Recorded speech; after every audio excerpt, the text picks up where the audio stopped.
जहां एक तरफ अमेरिका में बवाल मच गया है, बहुत बड़े संकट में फंस चुका है अमेरिका और आर्थिक तौर पर संकट बहुत बड़ा हो गया है। अचानक से हजारों लोगों की नौकरियां जा रही हैं, तो वहीं दूसरी तरफ भारत के पीएम मोदी और ऋषि सुनक में ऐसी क्या बात हुई कि इस मीटिंग के बाद बड़ा फैसला ले लिया है ऋषि सुनक ने। जानेंगे ऋषि सुनक ने इसके अलावे एकदम से सरप्राइज करते हुए कौन सा नया फैसला चीन के लिए भी लिया है। G20 की बैठक बहुत महत्वपूर्ण रही है। आइए जानते हैं इन खबरों को विस्तार से। दुनिया भर के बड़े बड़े एक्सपर्ट इस बात को साफ तौर पर कह रहे हैं कि दुनिया में एक भीषण आर्थिक संकट की शुरुआत हो चुकी है और इस वक्त अगर आप देखेंगे तो दुनिया के बड़े बड़े दिग्गज से लेकर छोटे देश तक सारे महंगाई का सामना कर रहे हैं। अमेरिका जैसा सुपर पावर भी इससे अछूता नहीं है। अमेरिका ब्रिटेन बोलने से ही दिमाग में आता है कि ये तो बहुत दौलत वाले देश हैं। बात भी सही है, लेकिन इनकी स्थिति भी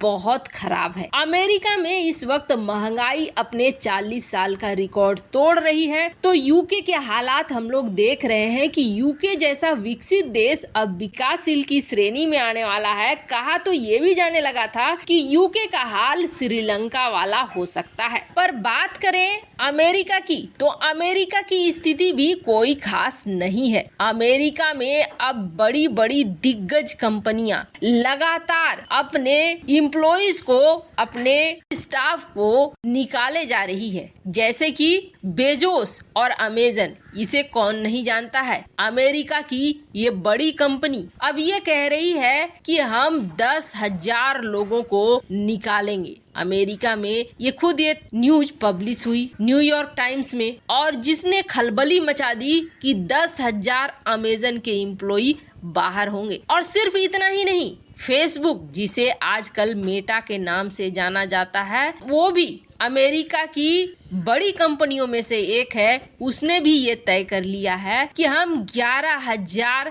एम्प्लॉइज को बाहर करेंगे। इसके अलावा हमने देखा ट्विटर ने भी वही चीज की है। 2022 में अमेरिका की बड़ी बड़ी कंपनियां जॉब से लोगों को निकाल रही है, फायर कर रही है। और ऐसा सब कुछ क्यों किया जा रहा है? ऐसा इसलिए किया जा रहा है क्योंकि इन्हें अंदाजा लग चुका है कि ये जो संकट है, ये संकट आने वाले कुछ महीनों में हल नहीं होने वाला है। ये संकट अभी काफी लंबा चलने वाला है। ऐसे में पैसे को बचाओ और बचा कर रखो। जो जरूरत की चीजें हैं उस पर ही खर्च करो। अगर लगता है कि कम एम्प्लॉई में भी हमारा काम चल जाएगा तो उसी अनुसार में चलो, क्योंकि इन कंपनियों को बहुत ज्यादा नुकसान भी हुआ है। अब जो अमेरिका की और भी बड़ी कंपनियां और एक्सपर्ट्स हैं जो वित्तीय मामलों को ज्यादातर देखते हैं, उनका कहना है कि स्थितियां नहीं संभाली गई तो अमेरिका की स्थिति और भी ज्यादा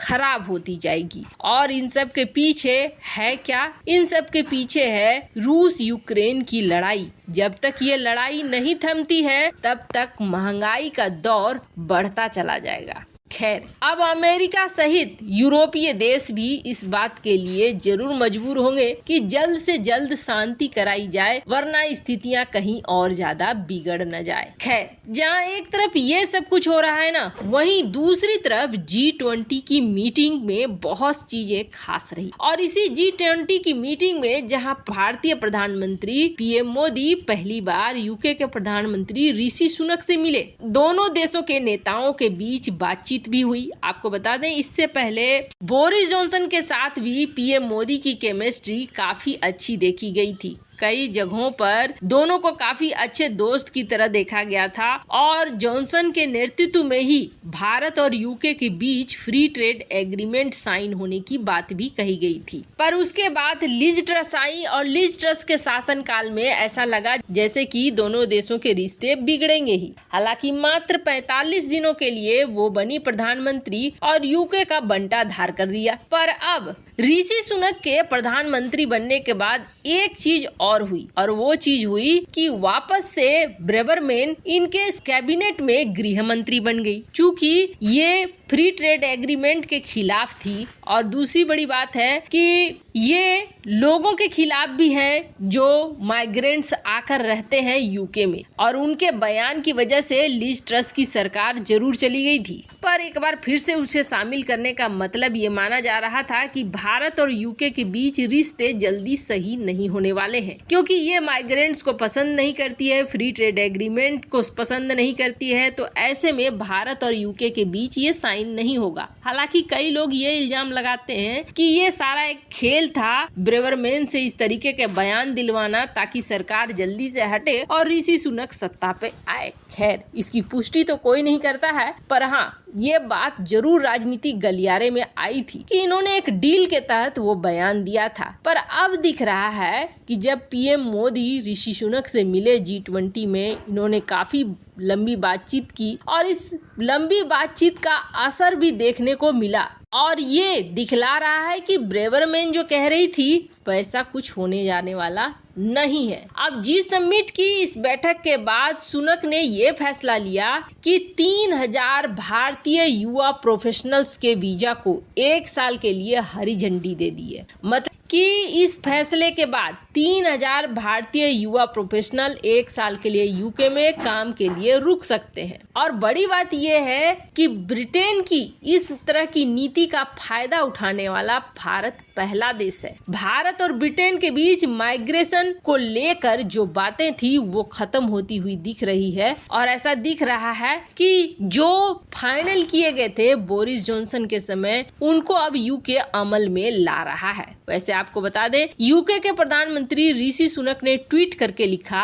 कि आज UK Bharat young professional scheme की पुष्टि कर दी गई है, जिसके तहत 18 से 30 साल के 3000 डिग्री धारक युवाओं को यूके आकर रहने के लिए 2 साल तक का वीजा मुहैया कराया जा रहा है। वैसे आपको बता दें, ब्रिटेन की ओर से ये बड़ा ऐलान प्रधानमंत्री नरेंद्र मोदी और सुनक के बीच इंडोनेशिया में हुई मुलाकात के बाद आया है। दोनों ही नेता इंडोनेशिया की G20 के 17वें एडिशन में हिस्सा लेने के लिए पहुंचे थे। आपको बता दें, UK India young professional scheme के तहत यूके 3000 भारतीय युवाओं को यूके आने का न्योता देगा और यूके में 2 साल तक काम करने का वीजा देगा। यही स्कीम भारत भी यूके के लोगों को देगा। डाइनिंग स्ट्रीट की तरफ से ये बयान जारी किया गया कि भारत और यूके के रिश्ते के लिहाज से ये योजना काफी महत्वपूर्ण है। यूके का भारत के साथ इंडो पैसिफिक रीजन के अन्य देशों की तुलना में अधिक गहरा लिंक है। यूके में तकरीबन 1/4 अंतर्राष्ट्रीय छात्र भारत के ही हैं, और भारत जो पैसे लगाता है उससे यूके को भी फायदा होता है। यूके के लोगों को 95,000 रोजगार मिलता है। खैर, ये तो रही भारत के साथ, पर अब खबर ये आ रही है कि ऋषि सुनक चीन के साथ एक बैठक कर सकते हैं, जिनपिंग के साथ एक बैठक कर सकते हैं। वैसे आपको क्या लगता है इन सब मामले में? आपकी क्या राय है? कमेंट कर जरूर बताएं।